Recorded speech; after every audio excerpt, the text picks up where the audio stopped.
네, 안녕하세요. 이게 이렇게 나누는 게 저도 처음이라 많이 어색할 수 있는데, 설교 자리에서 귀엽게 봐달라 하면 좀 그렇지만, 이렇게 봐주시면 감사하겠습니다. 네, 저희 서로에게 이렇게 인사해 볼까요? 당신은 하나님의 사랑을 받은 자입니다. 그리고 그 사랑을 전하는 자입니다. 네. 우리 교회에는 프로그램이 많진 않지만 핵심 사역인 예배, 양육, 선교 사역 위주로 운영되고 있습니다. 그중 저는 선교 사역을 맡은 자로서 이 자리에 섰고 주셨던 마음들을 두 가지 질문으로 정리하여 여러분과 함께 나누려 합니다. 첫 번째 질문입니다. 우리는 전도를 왜 하는 것인가? 매번 시즌이 되면 톡방에 올라오는 공지가 있습니다. 선교사역부에서 하는 전도 공지입니다. 지난 개강전도에는 얼린 짜유짜유와 명함을, 또 시험기간에는 사모님께서 만들어주신 떡볶이, 맛있는 떡볶이를 컵에 담아 전달하기도 하고, 또 음료와 성령의 9가지 열매를 풍선다트를 통해서 한 번이라도 접할 수 있도록 도왔습니다. 우리는 이것을 왜 하고 있을까요? 무료로 나눠주면 세상에 보기엔 손해고, 그리고 그 작은 간식으로 무엇이 전해진다고. 더군다나 우리 교회는 재정적으로도 넉넉한 교회는 아닌데, 많은 이유가 있지만 두 가지를 추려서 말씀드리려 합니다. 나누고 전도하는 첫 번째 이유, 우리가 세상으로 보냄을 받은 자들이기 때문입니다. 누가복음 4장 18절에서 19절 말씀 한번 띄워주실 수 있나요? 네, 함께 읽어보도록 하겠습니다. 하나, 둘, 셋. 주의 성령이 내게 임하셨으니 이는 가난한 자에게 복음을 전하게 하시려고 내게 기름을 부으시고 나를 보내사 포로된 자에게 자유를, 눈먼 자에게 다시 보게 함을 전파하며 눌린 자를 자유롭게 하고 주의 은혜를 전파하게 하려 하심이라 하였더라. 아멘. 여기에서 가난한 자에게 복음을 전하게 하시려고 우리에게 기름을 부으셨습니다. 그리고 뒤에 바로 나오는 것이 나를 보내사입니다. 우리에게 이런 또 사명을 주셨고, 또 누가복음 19장 10절도 함께 보겠습니다. 네, 이건 제가 읽도록 하겠습니다. 인자가 온 곳은 잃어버린 자를 찾아 구원하려 함이니라. 네, 잃어버린 자를 찾아 구원하려고 이 가운데 오셨습니다. 오셔서 눈먼 우리를 눈떠 보도록, 또 억눌려 있던 우리를 복음으로 자유하도록 하셨습니다. 그리고 이젠 우리에게 이전에 우리와 같은 상태인 그 사람들에게 가라고 하십니다. 복음은 보냄받은 자들을 통해서 또 전달이 됩니다. 우리도 예수님, 또 제자들, 또 각 외국의 선교사님들, 또 목사님, 부모님, 또 이제 저에게 왔고 저도 누군가에게 흘러가겠죠.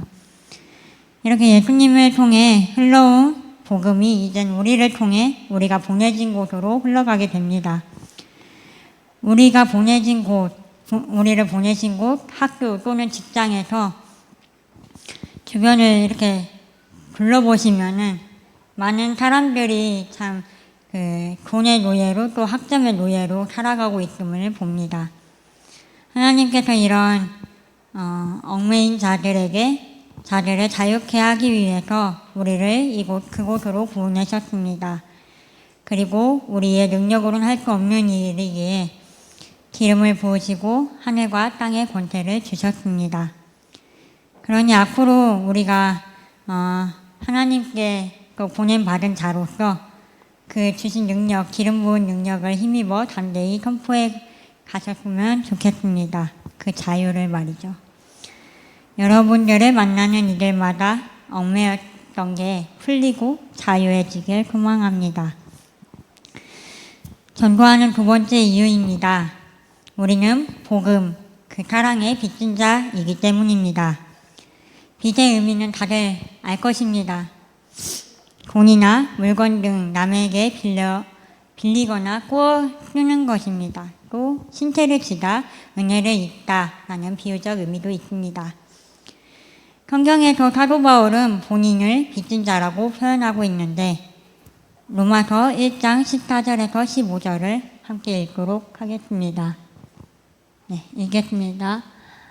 헬라인과 영인이나 지혜 있는 자나 어리석은 자에게 다 내가 빚진 자라. 그러므로 나는 할 수 있는 대로 로마에 있는 너희에게도 복음 전하기를 원하노라. 아멘.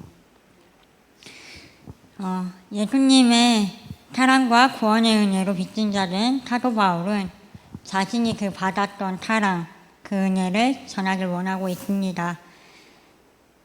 자신을 빚진 자라고 표현하면서요. 이를 통해 알 수 있는 것은 하나님께서 주신 사명은 억지로가 아니라 감사함으로 은혜를 갖고자 하는 마음에서 자원하는 마음으로 따라가고 감당하게 하신다는 것입니다. 여러분들은 빚을 져본 적이 있나요? 저는 다양한 사람들에게 빚을 졌었는데 부모님에게는 그 사랑과 헌신의 빚을 졌고 또 저를 위해 기도해 주셨던 분들에게 기도의 빚을 졌고 재정적으로 저희 가정이 어려웠을 때 도와주셨던 그런 분들의 동역의 마음과 재정의 빚을 졌습니다. 또 제가 연약함이 드러날 때 저를 기도와 바른 길로 인도해 주신 분들의 기도와 바른 길로 해주시는 그 빚을 졌습니다. 또 우리에겐 큰 사랑을 주신 하나님도 있죠. 하나님을 빼놓을 수는 없죠. 하나님께서는 저에게 사랑의 빚과 용서의 빚, 저는 하나님께 사랑의 빚과 용서의 빚을 졌습니다. 그래서 사랑하기 힘든 사람을 만날 때 죄인인 나를 죽기까지 사랑하신 그 큰 사랑을 묵상하며 내가 사랑하려고 애쓰지 않아도 어느 순간 나를 향했던 그 하나님의 사랑의 마음이 그를 향하도록 하셨습니다. 누군가 내 마음에 상처를 낼 때, 용서가 안 될 때, 매번 실수하고 용서를 구하는 나를 외면치 않으시는 하나님을 묵상하면, 그 큰 용서를 묵상하면 어느 순간 나를 향했던 긍휼과 용서의 마음, 그 하나님의 긍휼과 용서의 마음이 그를 향하도록 하셨습니다. 이렇듯 우리는 주신 그 큰 사랑을 기억할 때 모든 타협과 일상들을 빚진 자로서 감사함으로 감당해 갈 수 있습니다. 평생 갚아도 다 못 갚는 사랑이지만 그래도 하루하루 자원함으로 누군가를 섬겨주며 그 빚을 감사함으로 하나씩 갚아갈 때 그 빚을 감사로 하나씩 갚아가며 마음을 잘 지켜갔으면 좋겠습니다. 단순한 종교적 의무를 넘어 삶의 본질적 태도와 책임으로 잘 가져가시길 바랍니다. 이로써 1번 질문을 마무리 정리하겠습니다. 우리는 왜 전도를 하는 것인가? 세상으로 보냄받은 자들이기 때문입니다. 우리를 보내신 그곳에 자유를 선포할 책임을 받고 주어졌기 때문에 우리는 그것으로 전도를 합니다. 우리는 복음의 그 사랑의 빚진 자이기 때문입니다. 하나님 사랑이 우리에게 베풀어졌고 우리는 그것을 그 사랑을 감사함으로 전해가는 사명을 받았습니다. 이게 무거운 사명이 아니라 오히려 감사함으로 빚을 갚아가는 삶입니다. 두 번째 질문으로 넘어가겠습니다. 우리는 어떻게 전도를 할 것인가? 그동안 나눔 전도를 많이 했었는데 앞으로는 관계 전도를 통한 전도도 진행하려 합니다. 왜 관계 전도일까요? 여러분들은 혹시 누구를 통해서 교회에 오게 되셨나요? 한번 이렇게 생각을 해보면은 저는 모태신앙이기 때문에 부모님을 통해서 예수님을 믿게 되고 교회에 계속 나오게 되었습니다.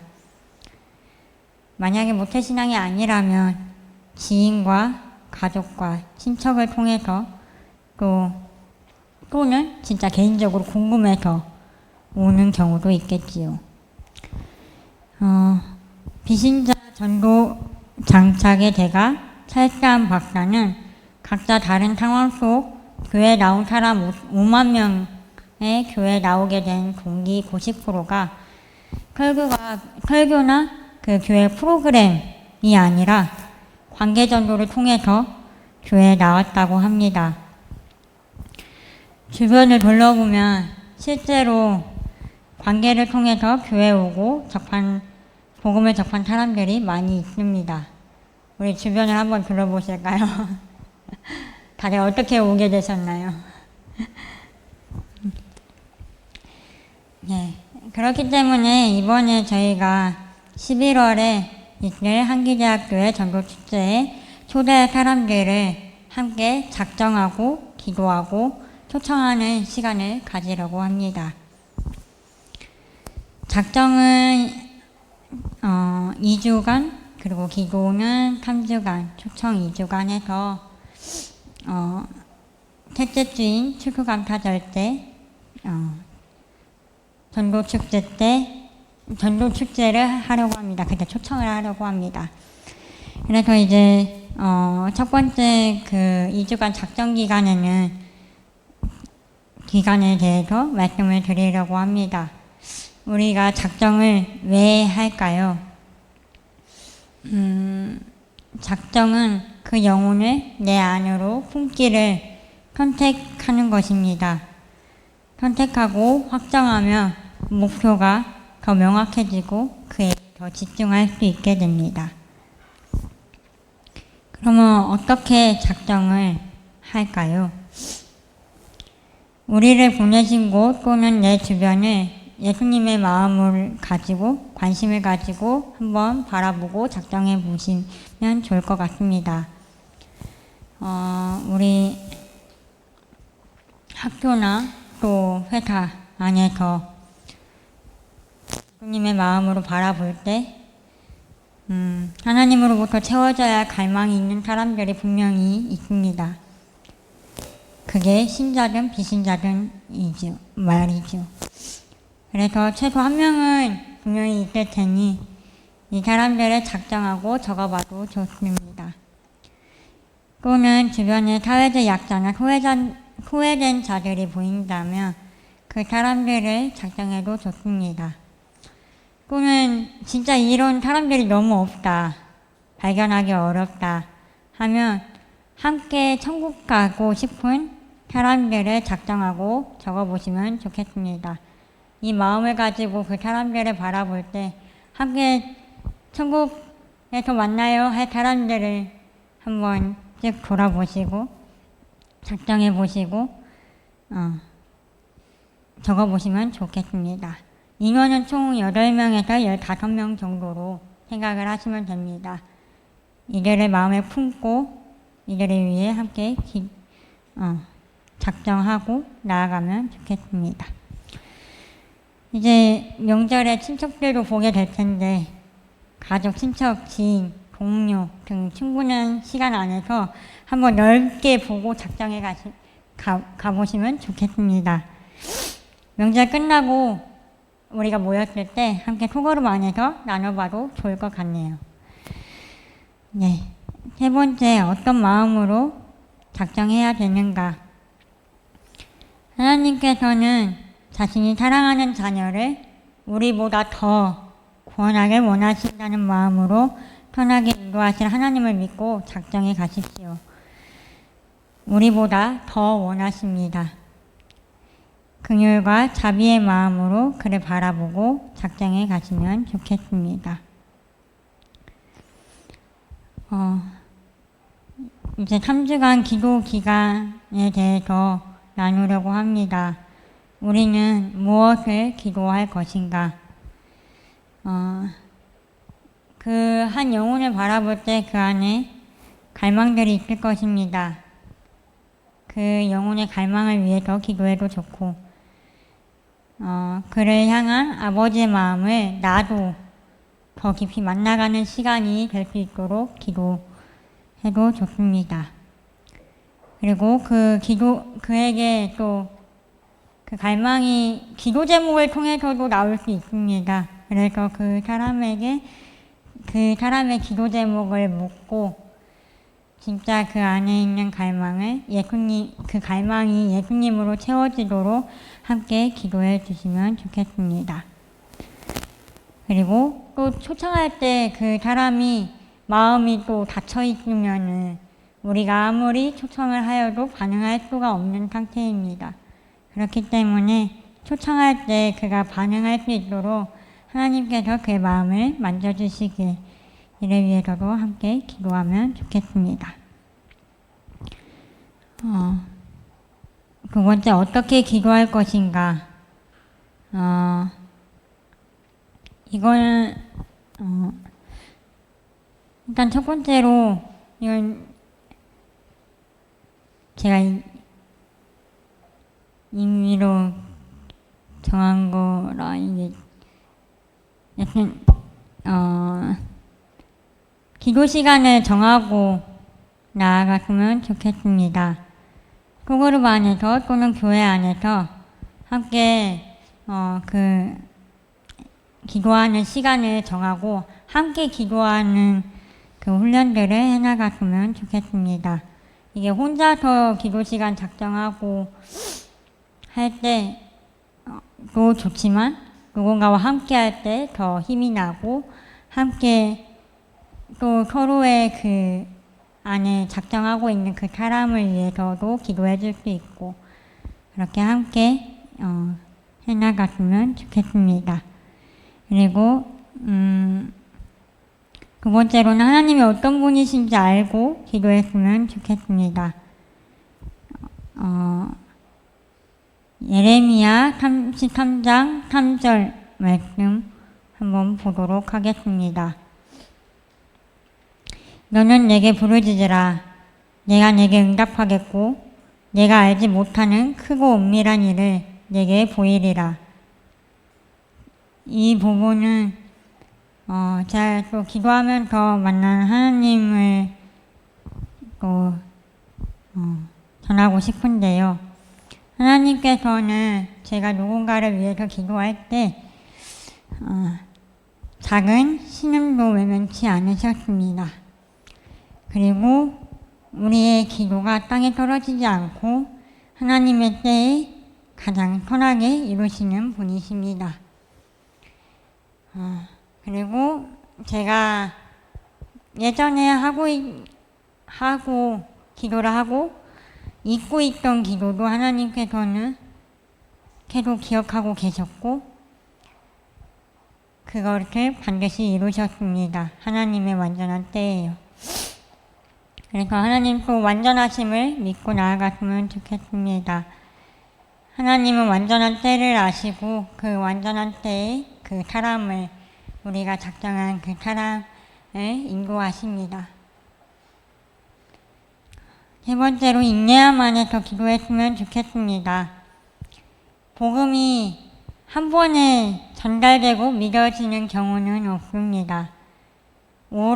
생각보다 오랜 시간이 필요합니다. 저도 어떤 친구를 위해 기도했는데 거의 1년 동안 물론 중간에 멈춘 적도 있지만 그래도 꽤 오래 기도를 했습니다. 그만큼 한 사람이 바뀌어지는 과정이 오래 걸립니다. 근데 그게 때로는 또 힘이 될 때도 있는데 그 힘이 될 때 우리 자신을 보면은 됩니다. 우리 자신은 우리 하나님 앞에서 변하는 게 진짜 더딥니다. 그것을 알면 그 사람을 하나님의 마음으로 바라보고 인내함 안에서 기도할 수 있습니다. 네 번째, 사랑과 긍휼의 마음으로 기도하기. 마태복음 9장 36절 말씀을 한번 보겠습니다. 무리를 보시고 불쌍히 여기시니 이는 그들이 목자 없는 양과 같이 고생하며 기진함이니라. 예수님은 단순히 그 복음을 전해야 될 대상이 아니라 그 한 사람 지쳐있는 존재로 보시고 그 마음 깊이 불쌍히 마음 깊이 불쌍히 여기셨습니다. 그래서 저희가 이번에 할 때 단순히 초청하기 위한 기도가 아니라 실제로 그 영혼을 위한 기도, 그가 하나님을 깊이 만나갈 수 있도록 기도해 주세요. 네. 시간이 벌써 20분이 지났네요. 네. 한번 2주간 초청에 대해서 나눠보겠습니다. 이 부분은 먼저 찾아가서 대화도 나눠보시고 식사했으면 좋겠습니다. 보냄받은 자로서 말이죠. 예수님께서 먼저 다가가시며 존중과 경청으로 만나가셨습니다. 상대방을 내가 설득해야 하는 대상으로만 보면은 마음이 다치기 쉽지만 오히려 그 사람이 살아온 이야기를 듣고 그 고민들을 듣고 질문을 진심으로 들어주는 것부터 시작하면 좋을 것 같습니다. 그리고 요한복음 4장 14절에 내가 주는 물을 마시는 자는 영원히 목마르지 아니하리니 라 하시며 일상의 대화를 통해서 물 마시는 것, 목마른 것, 그런 일상의 대화를 통해서 복음을 풀어내셨을 상대방의 삶의 필요, 그의 목마름과 갈망 이런 것들을 듣고 구원의 메시지가 그것을 통해 구원의 메시지가 자연스럽게 연결되도록 성령님이 도우실 것입니다.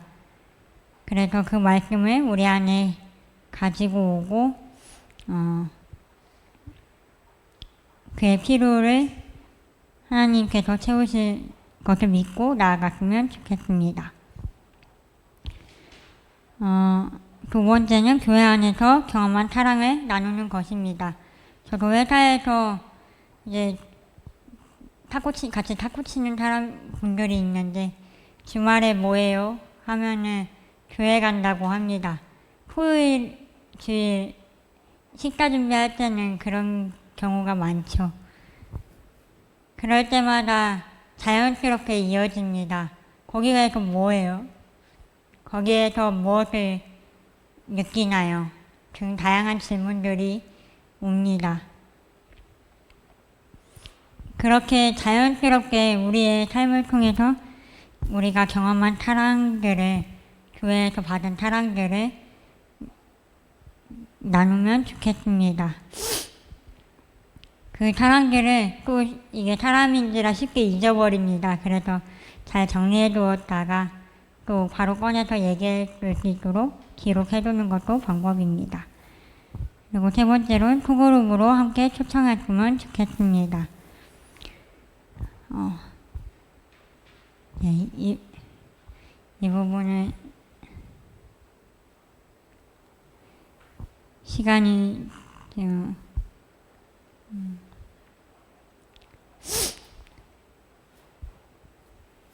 네, 정리를 다 못했습니다. 죄송합니다. 네, 그래서 기억할 거 몇 가지만 말씀드리고 마무리하려고 합니다. 우리는 하나님의 큰 사랑을 받은 자입니다. 그래서 그 사랑을 받은 자로 살아갔으면 좋겠습니다. 그리고 빚진 자입니다. 그 큰 사랑의 책임을 감사함으로 지어갔으면 좋겠습니다. 그리고 우리 삶 속에 모든 것을 흘러오는 그 하나님의 사랑의 음성에 귀 기울이시면 좋겠습니다. 디모데전서 4장 4절 말씀에 하나님께서 지으신 모든 것이 선함에 감사함으로 받으면 버릴 것이 없나니, 선하신 하나님께서 모든 것을 선하게 우리에게 주셨고 그것들을 감사로 받으면 힘든 일조차도 하나님 선한 계획의 일부로 받아들이게 되어 버릴 것이 없게 됩니다. 그렇게 흘러오는 모든 것을 통해 흘러오는 하나님의 사랑의 그 음성에 귀 기울이며 그것을 전하는 삶으로 나아가셨으면 좋겠습니다. 네, 기도하고 마무리하도록 하겠습니다. 하나님 아버지 감사합니다. 우리 위해 이 땅에 오시고 죽기까지 사랑하신 그 사랑을 우리에게 보여주시고 또 그 사랑의 책임으로 우리가 이제 그 사명을 가지고 나아갈 자로 부르셨습니다. 보내셨습니다. 주님이 주신 그 사랑 안에서 온전히 누릴 때 자연스럽게 흘러갈 줄 믿습니다. 주님의 사랑을 전해가는 각 한 사람이 될 수 있도록 도와주세요. 또한 이제 11월 초청주에 그 주를 위하여 작정하려고 합니다. 우리 아버지께서 구원하고자 하는 아버지의 사랑이 전달되길 원하는 사람을 우리의 눈에, 귀에, 또 모든 것을 통해 감각하고 알아가게 하소서. 그래서 그 사람을 위해 진짜 진심으로 기도하고 나아갈 때 먼저 우리가 빚어지고 더 나아가 그 사람 또한 아버지의 때에 맞게 구원하실 줄 믿습니다. 이것도 믿고 나아감으로 나아갈 때 주님 기뻐 받아주세요. 감사드리며 예수님의 이름으로 기도드립니다. 아멘.